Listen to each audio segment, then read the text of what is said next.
Good morning my dear student. पिछले video में हम लोग देखे थे विकारी शब्द के अंतर्गत चार बताए थे, संज्ञा, सर्वनाम, क्रिया, विशेषण।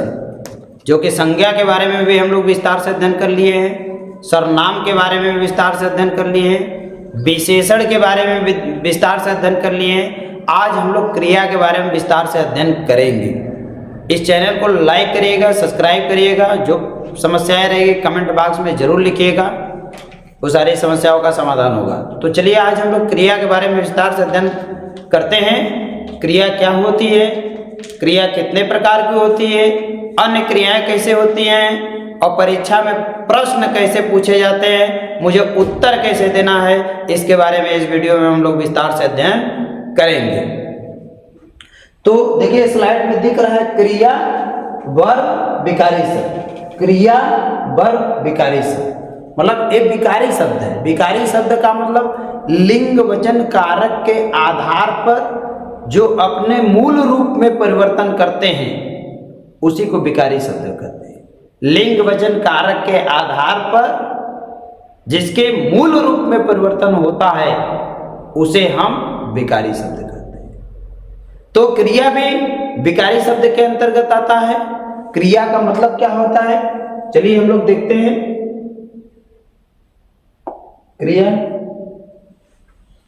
क्रिया वह शब्द है जिसे किसी कार्य का करना या होना पाया जाए, किसी कार्य का करना या होना पाया जाता है, वह क्रिया होती है।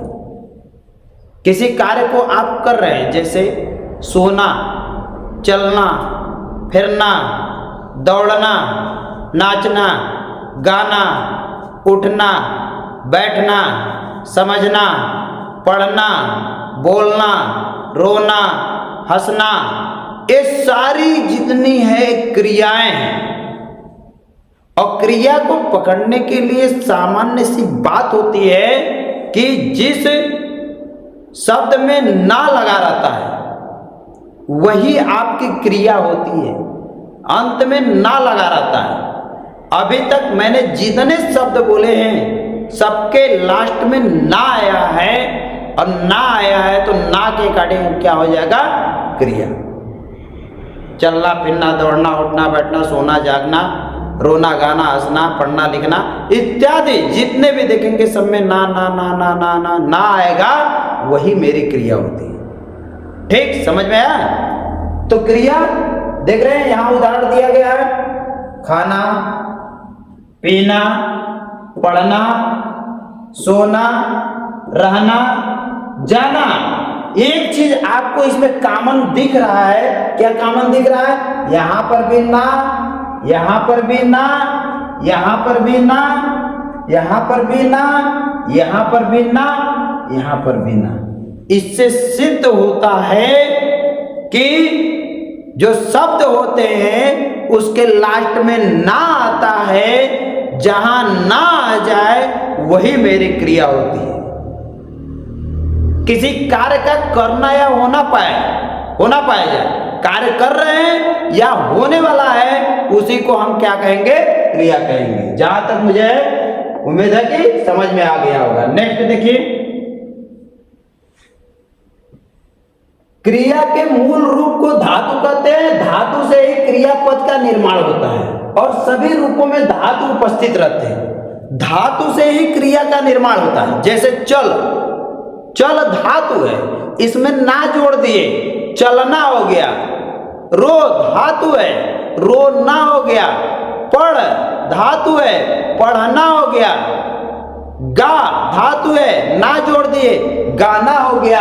तो वही है, मूल रूप में धातु है। धातु से ही क्रियापद का निर्माण होता है, सभी रूपों में धातु उपस्थित होते हैं। अब देखिए यहां चलना में क्या हो जाएगा, चल धातु, खाना, खा धातु, पढ़ना, पढ़ धातु, लिखना, लिख धातु। अब ये लिखना है, अब लिख ना, ना जोड़ दिए, क्रिया हो गया। पढ़ना, ना जोड़ दिए, पढ़ना हो गया। चल धन ना, ये क्या हो गया, चल ना, क्या हो गया, चलना हो गया। खा ना। अब इसे देख, गा प्लस ना बराबर गा ना, मतलब मूल धातु में ये ना प्रत्यय जुड़ रहा है तो क्रिया का निर्माण हो रहा है, ना प्रत्यय जुड़ रहा है तो क्रिया का निर्माण हो रहा है। समझ में आया? यहाँ धातु से ही क्रियापद का निर्माण होता है और सभी रूपों में धातु उपस्थित रहते हैं, जितने भी रूप रहते हैं उसमें धातु उपस्थित रहता है। नेक्स्ट, अब देखिए इधर मूल धातु है, इधर यौगिक धातु। ये मूल धातु यौगिक धातु यह स्वतंत्र होती है तथा किसी अन्य पद पर शब्द पर निर्भर नहीं होती। मतलब यह जो क्रिया होता है, जिस क्रिया का मूल धातु जो रहता है वह स्वतंत्र रहता है। संस्कृत में आपको धातु रूप चलता है, शब्द रूप धातु रूप। जैसे पठ, पठ धातु है। अब पठ धातु का क्या होता है, जब लट लकार चलाते हैं, पठति पठता पठंती, पठत से पठता पठत, पठामी पठावा पठामा, तो वहां धातु रूप चलता है। शब्द रूप धातु रूप, वहां से भी आपका एक क्वेश्चन संस्कृत में पूछा जाता है कि पट धातु का लट लकार एक वचन प्रथम पुरुष क्या होगा, तो इस तरीके का मतलब वहां धातु रूप चलता है। तो वही धातु रूप में यहाँ प्रत्यय जोड़ दिया जाता है तो वो क्रिया का निर्माण कर देता है। जैसे जा, खा, पी, र, जा, जा का मतलब ना जोड़ दिए, ना प्रत्यय क्या हो जाएगा, जा ना, ठीक। खा प्लस ना जोड़ दिए क्या हो जाएगा, खा ना। पी प्लस ना जोड़ दिए क्या हो जाएगा, पीना, ठीक। र, धन ना जोड़ दिए रहना, क्या हो जाएगा, रहना। ये मूल धातु में आप ना प्रत्यय जोड़ गए, और ये मूल धातु क्या रहते हैं, स्वतंत्र रहते हैं, किसी शब्द के ऊपर निर्भर नहीं रहते हैं। अब यौगिक में देखिए, मूल धातु में प्रत्यय लगाकर कई धातुओं के संयुक्त करके अथवा संज्ञा और विशेषण में प्रत्यय लगाकर बनाई जाती है। यौगिक का मतलब, यौगिक पिछले शब्द में भी बताए थे, रूढ़ शब्द, यौगिक शब्द, योग रूढ़ शब्द। तो यौगिक क्या है, मतलब कई का जोड़ होता है। अब इसमें देखिए 3 प्रकार, यहां से क्लियर हो जाएगा। प्रेरणार्थक, प्रेरणार्थक क्रिया मतलब प्रेरणा देना, प्रेरित करना। जैसे उठाना, उठाना स्वतः कर रहे हैं, उठवाना दूसरे से उठवाने के लिए प्रेरित कर रहे हैं। उठवाना, करवाना, करना खुद कर रहे हैं, करवाना दूसरे को प्रेरित कर रहे हैं, करवाना उससे करवा रहे हैं, ठीक। पिलवाना, पिलवाना, पीना, पिलवाना, ठीक। दिलवाना, दिलवाना देना, और दिलवाना दूसरे दिलवा देना। जैसे कहा नहीं जाता बच्चों, ए दे दो जी, दिलवा दो उसको, दिलवा दो उसको, थोड़ा दूध दिलवा दो, थोड़ा उसको चाय दिलवा दो, उसको मिठाई दिलवा दो, कहते हैं ना, घर वाले भी कहते हैं, बच्चों को ले जाते हैं, ले जाओ इसको खिलौना दिलवा दो, प्रेरित करते हैं दूसरे को काम करने के लिए। तो वहां पर प्रेरणात्मक क्रिया होती है। नेक्स्ट देख रहे हैं यौगिक। यौगिक का मतलब दो दो धातु आपस में मिलकर, जैसे रोना धोना, ये दोनों क्रियाएं, रोना धोना, उठना बैठना, चलना फिरना, ये 7 क्रियाएं आती हैं। इसी को हम क्या कहते हैं, यौगिक क्रिया कहते हैं। जैसे चलना फिरना, रोना धोना, उठना बैठना, चलना फिरना इत्यादि, ये सारे यौगिक क्रिया के अंतर्गत। और नाम धातु, नाम धातु क्रिया क्या होता है, जैसे गाली, गाली से क्या हो जाएगा, गरियाना, गरियाना। लात, लात संज्ञा है, लात से लतियाना, लात से क्या हो जाएगा, लतियाना। बात संज्ञा है, बात से बतियाना। तो इस तरह से क्रिया का ये निर्माण कर दिया जाता है, क्रिया का निर्माण। और एक चीज इसमें देखेंगे, सब में प्रत्यय लगाकर ही किया जाता है। यहां पर भी ना, यहां पर भी ना, यहां पर भी ना, यहां पर भी ना, यहां जितने भी देखेंगे सब में ना, सब में ना। अर्थात एक कॉमन चीज है इसमें, जिसके अंत में ना आएगा वही मेरा क्रिया होगा, जिसके अंत में ना आएगा वही मेरा क्रिया होगा, ठीक। नेक्स्ट हम लोग देखते हैं, समझ में आ गया। मूल धातु, यौगिक धातु।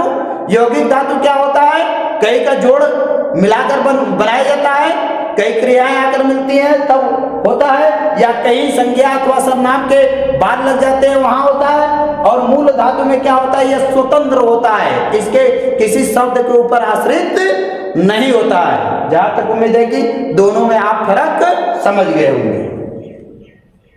नेक्स्ट, मूल धातु प्रेरणार्थक धातु, जैसे उठना, उठना मूल धातु है, उठना मतलब एक क्रिया हो गई, मूल धातु एक क्रिया हो गई, क्या हो गया, क्रिया।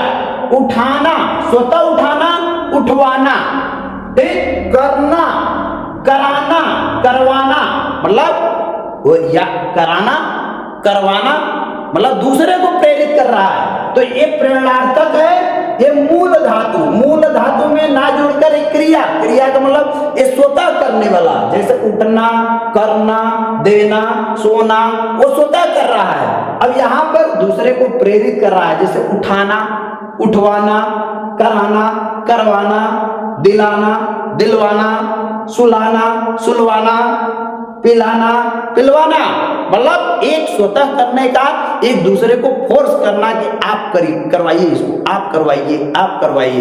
तो करवाने वाला जो क्रियाएं होती है वो क्या होती है, प्रेरणार्थक क्रिया होती है। वो क्या होती है, प्रेरणार्थक क्रिया। समझ में आया?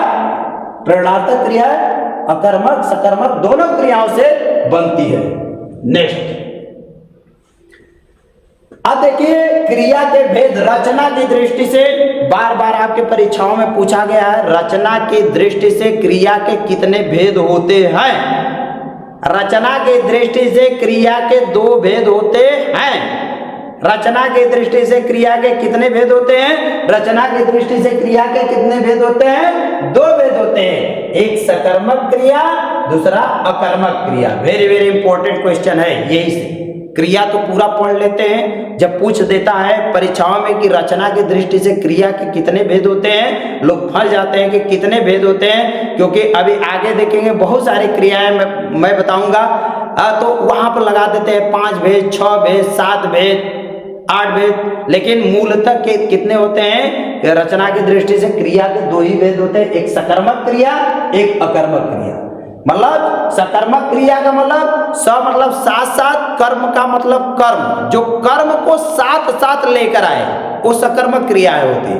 अकर्मक क्रिया का मतलब अ मतलब नहीं, कर्म मतलब कर्म, जिसमें कर्म न हो, कर्म न हो वो अकर्मक क्रिया होती है। समझ में आया? सकर्मक का मतलब जो कर्म के साथ साथ क्रियाएं आती है उसे सकर्मक क्रिया कहते हैं। अकर्मक क्रिया जो कर्म के साथ नहीं आती है उसे अकर्मक क्रिया कहते हैं। देखिए यहां देखिए, जो क्रिया कर्म के साथ आती है उसे सकर्मक क्रिया कहते हैं। जैसे राम फल खाता है, राम फल खाता है।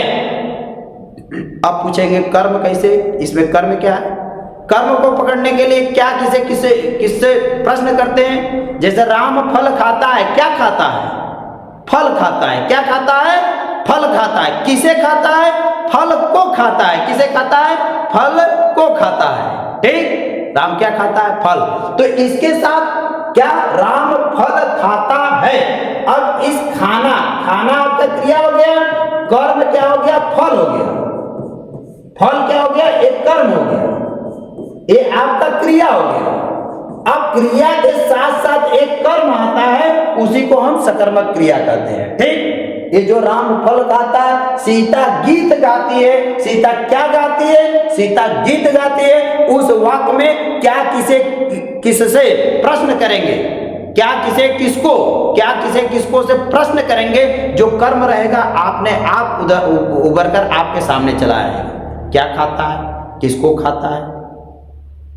ठीक, तो ये सारे प्रश्न करने से ये आ जाता है। नेक्स्ट देखिए, अकर्मक, जिस क्रिया के साथ कर्म नहीं होता है तथा उसका फल कर्ता को पड़ता है।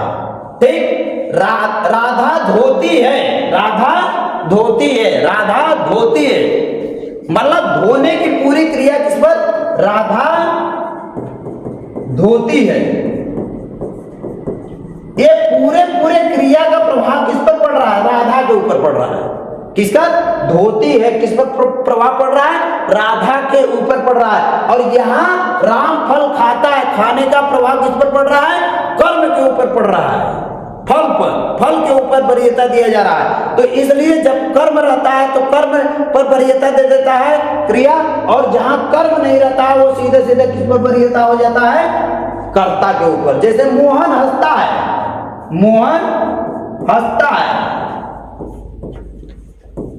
हंसता है, ठीक, मोहन हंसता है। मोहन क्या करता है, मोहन हंसता है, क्या करता है, एक क्रिया का पूरा प्रभाव किस पर पड़ रहा है, मोहन के ऊपर पड़ रहा है। क्रिया का किस पर हो रहा है, मोहन पर। समझ में आ गया, सकर्मक अकर्मक समझ में आया।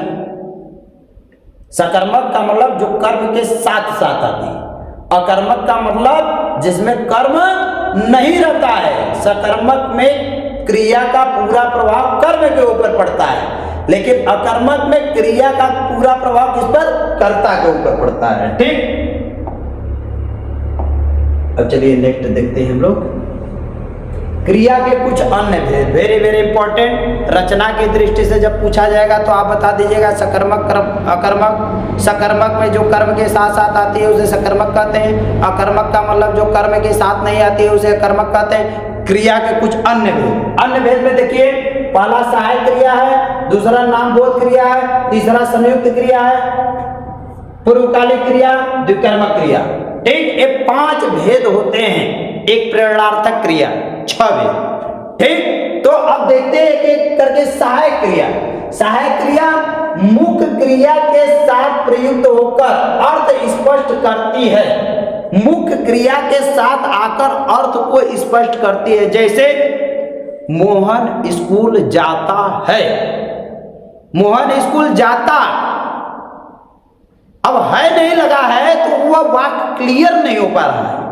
मोहन स्कूल जाता है या जा रहा है या जा चुका है, तो जो लास्ट में मुख्य क्रिया है उसके साथ साथ जो क्रियाएं आती हैं वो समय को इंडिकेट करती हैं, समय को, किस टाइम वो क्रिया हो रही है। जैसे राम स्कूल जाता है, प्रेजेंट टेंस में राम स्कूल जा रहा है, कंटिन्यूअस क्रिया हो रही है, अभी जा रहा है। राम स्कूल जा चुका है, चुका है मतलब एक काम बीत चुका है। राम स्कूल 2 घंटे से जा रहा है, मतलब अभी वो घंटा लग रहा है, 2 घंटे से वह जा रहा है, ठीक। तो जो सहायक क्रिया रहती है वाक्य को स्पष्ट करती है कि वह क्रिया किस टाइम में हो रही है, इसलिए सहायक क्रिया का प्रयोग होता है जो मुख्य क्रिया के साथ लगती है। नेक्स्ट है दूसरा पूर्वकालिक क्रिया। पूर्वकालिक क्रिया में जब कर्ता एक क्रिया समाप्त करके दूसरी क्रिया शुरू करे, जब कर्ता एक क्रिया समाप्त कर देता है दूसरी क्रिया संचालित करता है, तो जो पहले वाली क्रिया है उसी को पूर्वकालिक क्रिया कहते हैं। जैसे राम भोजन करके सो गया, राम भोजन करके सो गया, तो पहले वाली क्रिया क्या है, राम भोजन करके सो गया। भोजन करने की क्रिया क्या है, एक पूर्वकालिक क्रिया है। सोने की क्रिया क्या है, तत्कालिक क्रिया है, तुरंत वाली क्रिया। तो जो पहले क्रिया बीत चुकी है उसी को पूर्वकालिक क्रिया कहते हैं। समझ में आया, पूर्वकालिक क्रिया जो क्रिया बीत चुकी हो उसी को पूर्वकालिक क्रिया कहते हैं। एक क्रिया समाप्त करके दूसरी क्रिया जब संचालित होती है तो पहले वाली क्रिया को क्या कहते हैं, पूर्वकालिक क्रिया कहते हैं, ठीक। सहायक क्रिया, पूर्वकालिक क्रिया। नेक्स्ट है नामबोध क्रिया। संज्ञा अथवा विशेषण के साथ क्रिया जुड़ने से, संज्ञा अथवा विशेषण के साथ क्रिया जुड़ जाता है उसी को नामबोध क्रिया कहते हैं। जैसे लाठी मारना, लाठी क्या है, संज्ञा है। लाठी मारना, मारना क्रिया है, और लाठी मारना जोड़ दिए उसे क्रिया जुड़ गई संज्ञा के साथ, तो लाठी मारना एक क्रिया होगी। तो इसी को क्या कहेंगे, नामबोध क्रिया। नाम का मतलब संज्ञा, संज्ञा वाले में मैंने बताया था संज्ञा को नाम बोला जाता है, तो लाठी मारना क्या हो गया, नामबोध क्रिया। आंख, आंख, आंख क्या होता है, आंख संज्ञा है। आंख मारना, आंख मारना क्या हो गया, एक क्रिया हो गया, और किस प्रकार का क्रिया हो गया, ये नामबोध क्रिया हो गया, ठीक। नेक्स्ट है पीला पड़ना। पीला पड़ना, पीला क्या है, विशेषण है, अब पढ़ना क्रिया है, अब दोनों मिल गया तो पीला पड़ना क्या हो गया, नामबोध क्रिया हो गया, ठीक। समझ में आ गया। सहायक क्रिया, पूर्वकालिक क्रिया, नामबोध क्रिया। नेक्स्ट है द्विकर्मक क्रिया। द्विकर्मक क्रिया जिस वाक्य में दो दो कर्म हो और एक क्रिया हो, दो दो कर्म हो एक क्रिया हो, उसी को हम क्या कहते हैं? द्विकर्मक क्रिया। जैसे अध्यापक ने छात्रों को हिंदी पढ़ाई, अध्यापक ने छात्रों को हिंदी पढ़ाई, पढ़ाई क्रिया हो गया। क्या पढ़ाई? हिंदी पढ़ाई। किसको पढ़ाई? छात्रों को। क्या, किसे, किसको से प्रश्न करते हैं, क्या, किसे, किसको से प्रश्न करते हैं तो कर्म अपने आप वाक्य से निकलकर आ जाता है। समझ में आया? क्या, किसे, किसको से यदि प्रश्न करेंगे तो कर्म अपने आप उभर कर चला आएगा। राम ने, अध्यापक ने छात्रों को हिंदी पढ़ाई। क्या पढ़ाई? हिंदी पढ़ाई। हिंदी कर्म हो गया। किसे पढ़ाई? छात्रों को पढ़ाई, कर्म हो गया। ये दो दो कर्म लग रहा है और क्रिया क्या है? पढ़ाई। एक क्रिया क्या है? पढ़ाई। इस क्रिया का ये दो दो कर्म के ऊपर संचालित हो रहा है, इसीलिए इस क्रिया को क्या कहा जाता है? द्विकर्मक क्रिया। ये क्या हो गया? एक अध्यापक क्या हो गया? कर्ता हो गया ना, कर्ता हो गया। और ये दो दो कर्म संचालित हो रहे हैं और पढ़ाने की क्रिया हो रही है, तो दो दो कर्म पर जो क्रिया संचालित होती है उसी को हम क्या कहते हैं? द्विकर्मक क्रिया। समझ में आ गया? नेक्स्ट देखिए संयुक्त क्रिया। जब दो क्रियाएं साथ साथ आती हैं, जब दो क्रियाएं साथ साथ आती हैं, संयुक्त क्रिया। संयुक्त का मतलब होता है जोड़। जैसे में क्या है? वह पेड़ से कूद पड़ा, कूद पड़ा। एक कूद पड़ा क्या है? संयुक्त क्रिया। अभी इसके पहले भी मैंने बताया संयुक्त क्रिया। कूद पड़ा, कूदना, पढ़ना, ये दो दो क्रियाएं आकर एक नया क्रिया का निर्माण किए। कूद पड़ा, कूद पड़ा, कूदना, पढ़ना, कूदना, पढ़ना। कूदना, पढ़ना क्या है? ये संयुक्त क्रिया होती है। तो इस तरीके से ये 5 प्रकार की क्रियाएं यहाँ पर होती है। रचना की दृष्टि से क्रिया 2 प्रकार की होती है, सकर्मक क्रिया, अकर्मक क्रिया। व्युत्पत्ति के आधार पर देखेंगे तो आपके 5 प्रकार के सहायक क्रिया, पूर्वकालिक क्रिया, नामबोध क्रिया, द्विकर्मक क्रिया, संयुक्त क्रिया। सहायक क्रिया जो मूल क्रिया के साथ जुड़ती है और समय को बताती है उसे सहायक क्रिया कहते हैं। पूर्वकालिक क्रिया वह क्रिया होती है जो एक क्रिया समाप्त होने के बाद दूसरी क्रिया संचालित होती है, तो पहले वाले क्रिया को पूर्वकालिक क्रिया कहते हैं। नामबोध क्रिया जो संज्ञा अथवा विशेषण के साथ क्रियाएं जुड़ती हैं तो उसे नामबोध क्रिया कहते हैं। द्विकर्मक क्रिया वह क्रिया होती है जो वाक्य में दो दो कर्म के साथ संचालित होती है, उसे द्विकर्मक क्रिया कहते हैं। संयुक्त क्रिया वह क्रिया होती है जब दो दो क्रियाएं आपस में मिलकर एक नई क्रिया का निर्माण करती है, उसी को हम संयुक्त क्रिया कहते हैं। ठीक, समझ में आ गया?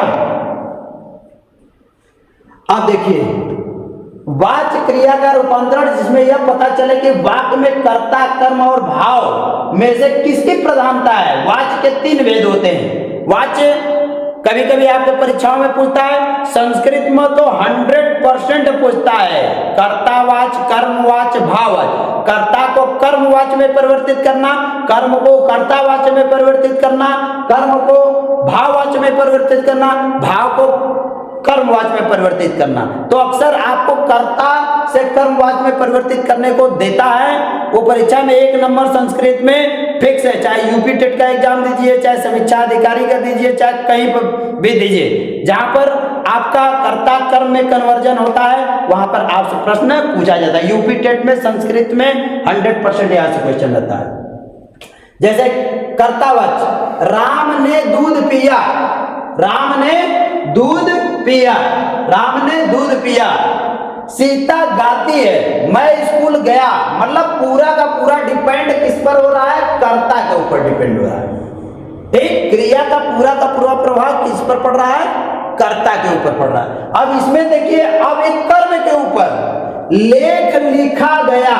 अब इसमें कर्ता को नहीं है, लेख लिखा गया। क्या लिखा गया? लेख लिखा गया। क्या लिखा गया? लेख। अब कर्ता का प्रभाव किस पर पड़ रहा है? कर्म के ऊपर पड़ रहा है। गीत गाया गया। क्या गाया गया? गीत। गीत गाया गया किसके द्वारा? किसी के द्वारा गाया गया। अब इसमें देखेंगे आपको कर्ता नहीं मिलेगा। कर्म क्रिया का पूरा प्रभाव कर्म पर पड़ता है। क्रिया का पूरा का प्रभाव कर्म पर, क्रिया का पूरा का प्रभाव कर्म पर, और इसमें कर्तावाचक में क्रिया का पूरा प्रभाव कर्ता के ऊपर पड़ता है। ठीक, समझ में आया? नेक्स्ट देखिए भाववाचक। भाववाचक में भावना व्यक्त होती है। मुझसे चला नहीं जाता, जैसे आप कहते हैं मुझसे चला नहीं जाता, ये क्या है? एक भाव प्रकट हो रहा है, भावना प्रकट हो रही है। मुझसे चला नहीं जाता, उससे चुप नहीं रहा जाता, उससे चुप नहीं रहा जाता, सीता से दूध नहीं पिया जाता। आप देखेंगे उसमें भाव प्रकट होगा। ठीक, कर्तावाच, कर्मवाच, भाववाच। कर्तावाच में क्रिया का पूरा प्रभाव कर्ता के ऊपर पड़ता है। कर्मवाच में क्रिया का पूरा प्रभाव कर्म पर पड़ता है। भाववाच में एक भावना व्यक्त होती है, उसे भाववाच कहते हैं। ठीक, समझ में आ गया? नेक्स्ट, अब देखिए क्रिया, ये पूरा आपका एक समराइज है, एक तरीके से यहां बना दिया गया। परिभाषा हम लोग पहले देखे, फिर उसके बाद प्रणार्थक क्रिया, धातु के कुछ भेद, फिर उसके बाद वाच पढ़ लिए, अन्य भेद पढ़ लिए, सकर्मक अकर्मक पढ़ लिए। तो क्रिया में इतने सारे हम लोग पढ़ चुके हैं। देख रहे हैं, ये भी हम लोग पढ़े, ये भी पढ़े हैं, धातु के भेद पढ़े हैं, वाच भेद पढ़े हैं, अन्य भेद पढ़े हैं, सकर्मक अकर्मक। इसको लिखने का मतलब कि इतना क्रिया से संबंधित आप अपने मेमोरी में बैठा लीजिए, आपका एक भी क्वेश्चन गलत नहीं होगा परीक्षा में। बस थोड़ा थोड़ा सा है, थोड़ा थोड़ा ध्यान देना है, आपका परीक्षा में एक भी क्वेश्चन गलत नहीं होगा। बहुत बढ़िया, क्रिया विकारी शब्द। तो इसको आप अपने नोटबुक में लिख लीजिएगा। क्रिया से संबंधित इससे इतर कुछ भी नहीं आता है, आप इसको मेमोरी में बैठा लेंगे तो आपका कोई भी क्वेश्चन गलत नहीं होगा। और यह हर जगह आपका पूछा जाता है। कक्षा 3 से स्टार्ट हो जाता है, 3, 4, 5, 6 बोर्ड एग्जामिनेशन, 10वीं के परीक्षा में, 12वीं के परीक्षा में, यूपी टेट के एग्जाम में, सी टेट के एग्जाम में, समीक्षा अधिकारी के एग्जाम में, पुलिस का एग्जामिनेशन हो जाता है, पुलिस के एग्जामिनेशन में, एसआई के एग्जामिनेशन में, बीएचयू एंट्रेंस एग्जामिनेशन में, सीयूईटी के एग्जामिनेशन में, हर जगह आपको पूछा जाता है। इसलिए इसको क्रिया अपने मेमोरी में बैठा लीजिएगा अच्छे तरीके से। जितना था परीक्षा से संबंधित सब इसमें वीडियो में इंक्लूड किया हूं, इससे इतर कुछ भी नहीं आएगा। यदि आपको अच्छा लगेगा लाइक करिएगा, सब्सक्राइब करिएगा, अपने मित्रों तक इसको पहुंचाने का प्रयास करिएगा। जितना अधिक से अधिक आप लाइक शेयर सब्सक्राइब करेंगे उतना बढ़िया से बढ़िया कंटेंट देने का प्रयास करेंगे। Thank you.